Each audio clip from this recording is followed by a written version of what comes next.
Do you know how to fight fair? Because not everybody can. So let's get into it.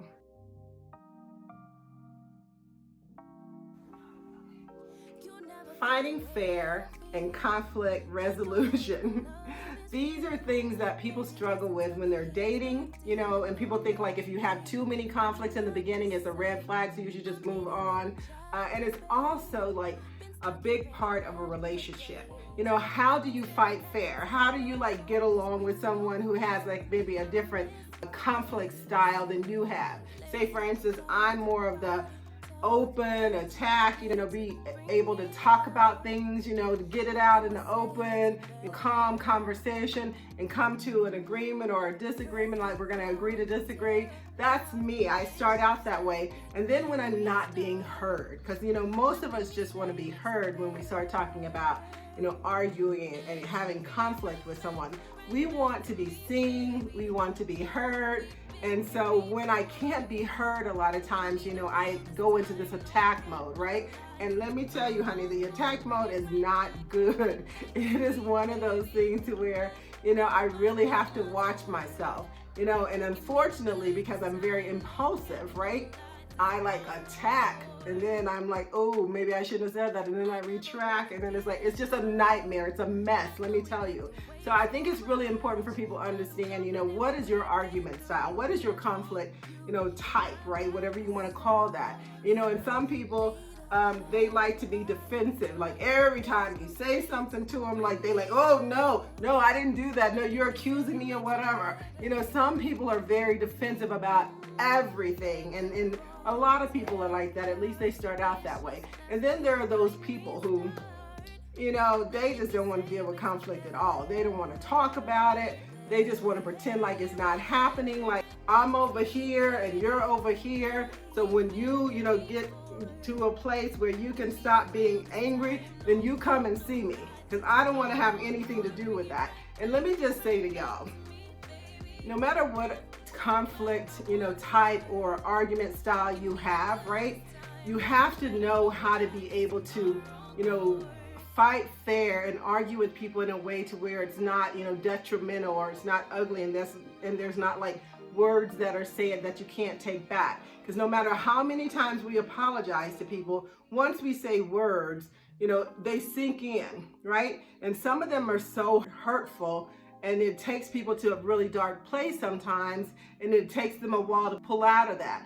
So we have to be very careful about how we say things and the way we say things and the intentions on how we say, how we handle conflict and arguments. So I would say for me, like I said, I'm the more open in the beginning, and then I go into attack mode.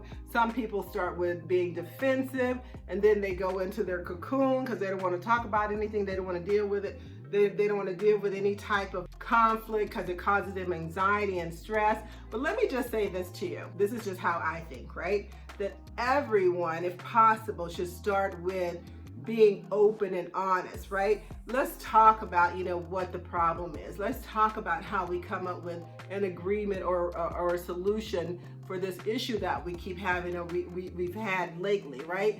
And so to me, starting with that, and then the other part, and I can't say that I'm the best at this, but starting with kindness, right? I always say the best relationships are those who start with friendship and end with friendship, right? So if we think about, being kind, and having said that, let me say this, that sometimes people argue using the wrong form of communication. If you're having a serious argument, honey, you don't need to be using text messaging. And I think what happens, and I've been told before by my therapist, if you don't want to, if you want to be less intrusive, then use texting. And it works for some things, I'm not gonna lie. But when you're in a serious argument and you're having conflict with somebody and it's about a serious thing, text messaging is one of the worst methods. But it's also one of the safest methods for those people who are more introverted, for those people who are conflict avoidant, I'm trying to get it out, those people who, it's easier for them to put on, the words to paper versus saying them, because when they say them, they get nervous and they may say the wrong things, or they may get anxious and then they get, elevated, right? So it is easier sometimes, but I think you have to be very careful about that, because the reason why to me is a challenge is because a lot of things can be taken out of context, right? So you may say things one way and someone interprets it another way. And part of that is because they're in their feelings, you know, they're in this emotional state, and then so everything seems to be elevated when it isn't. But my thing is this, if you can, and I'm this girl, let me just tell y'all, I need to like take a step back, calm down, because if I don't, honey, I'm going to be acting a complete fool, let me tell you. And I actually have this rule, you know, that I share with other people. I have a 7-day rule for things that are bigger issues for me or bigger purchases. I live by this stuff, right? And then I have a 24-hour rule. Now, let me just be honest with y'all, because I don't like to lie to people. I don't always follow this 24-hour rule the way I should. Sometimes I'm like, I get impulsive, I get in my head, I get in my feelings, and I just start going off, right? Not good. Let me just tell you, it is not good. So I would suggest, if you can, if you're one of those people like me, who's impulsive, and you know, you start getting upset, and the more you think about it, the angrier you get, put the paper down, put the pen down, honey, put the phone away, you know, the laptop, whatever it is, you know, and just take a break, take a breather, and give yourself 24 hours to, you know, respond or to, you know, send a message. Because that way, hopefully by that time, you can be more rational and reasonable and more level-headed, and you're not so upset, right? And you're not so much in your feelings. That would be my advice for those people like me who, you know, they want to be heard, and, you know, you want to be seen, but then when you're not and you feel like people are ignoring you, then you go into attack mode. So that would be, you know, a suggestion that I would make for you. One that I definitely need to follow myself, right? And I try on most cases, but it doesn't always work. And for those of you who like to go into this cocoon, right? Let me just go down to the basement until I feel better, honey. Let me just do what I need to do, you know, work on this over here, and pretend like you don't exist, because I don't want to have to deal with you when you're angry, and I don't want to have to, like, you know, get into a fight with you, because that's not how I like to handle conflict. Let me just say this. You have to come out of the cocoon. You even if you know, and I don't know that the 24-hour rule works in this case, but you have to come out of the cocoon. You have to like come out of the basement. You have to be present. You have to be able to have an effective conversation with someone. You have to be able to deal, you know, with conflict, because no matter what relationship you're in, there's always going to be conflict. So you may have to tiptoe out of the basement, right? But you need to come out of the basement and have a conversation like a grown-ass person and just say, you know what? I'm not comfortable with this, you know? Or even if you're not ready to have that conversation, come up and say, you know, I'm just not in a good place right now. I'm not ready for this conversation. So can we revisit this tomorrow, the next day, 2 hours from now, whatever that is. But you have to come out of the basement. You can't stay in a cocoon, because what that means, especially for people like me who want to have open conversation and then go into attack mode, right? It makes me more frustrated and annoyed. And then things just start to build and build and build. So if you could have some way of showing people that I see you, I hear you, even if you need more time to come out of the basement. But you have to come out of the basement, if you know what I mean.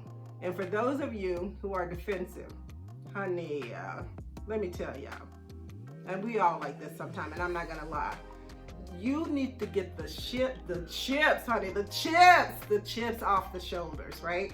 And just realize that not everyone is trying to attack you. Not everyone is trying to hurt you. Sometimes people are just, you know, being honest and open with you, and it's okay. So, you know, if you're not able to get the chips off the shoulder right away, then I would say that's when this 24-hour rule works. Say, look, I'm in my feelings right now. I'm not ready to have this conversation. So can we talk about this tomorrow? I just need a day. I just need a day to think about this. I need a day to say what I want to say or think about what I want to say. Maybe you need to write it down so that you have a little speech rehearsed so that you don't, misstate things or say the wrong things. And that way you feel comfortable and you feel prepared. So when it's time to have this conversation about this conflict or this issue, that you're having with your person or your partner or your significant other, whoever that is, right? Then the good thing is that you're more prepared.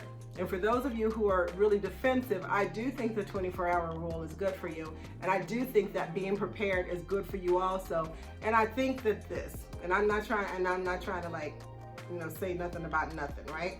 But sometimes we have got to get out of our feelings. We have got to like realize that not everybody is out to get you, honey. Not everybody even cares, right? And not everybody even wants to. And I don't mean that in a bad way, but sometimes, we get into our heads and then we get into our feelings and we just think everybody's out to get us, honey.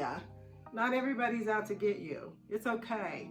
And I believe that it's okay also to want to take time to prepare yourself, to want to take time to calm yourself down, to want to take time to be reasonable and rational with your thoughts. It's okay.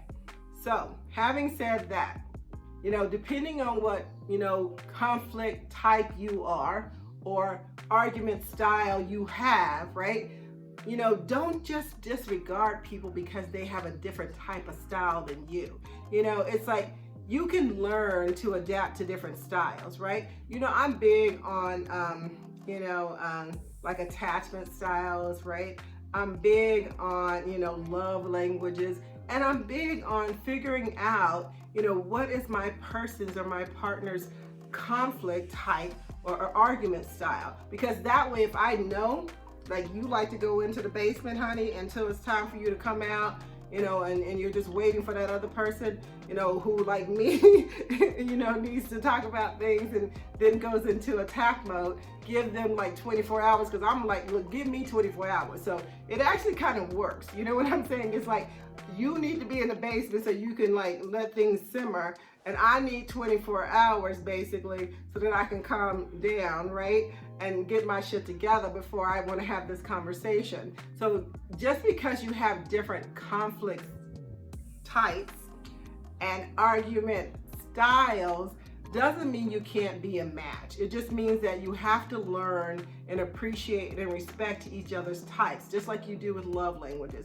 I want to know, what your love languages are so I can show you love that way, and I want you to do the same for me. And I want to know what my attachment style, what your attachment style is, so that I know how to address you. Because if you're an avoidant and I'm an avoidant, honey, we need to know that, right? And so the same thing happens with argument styles, that you need to know, like, my partner is one of those people who has to talk things through.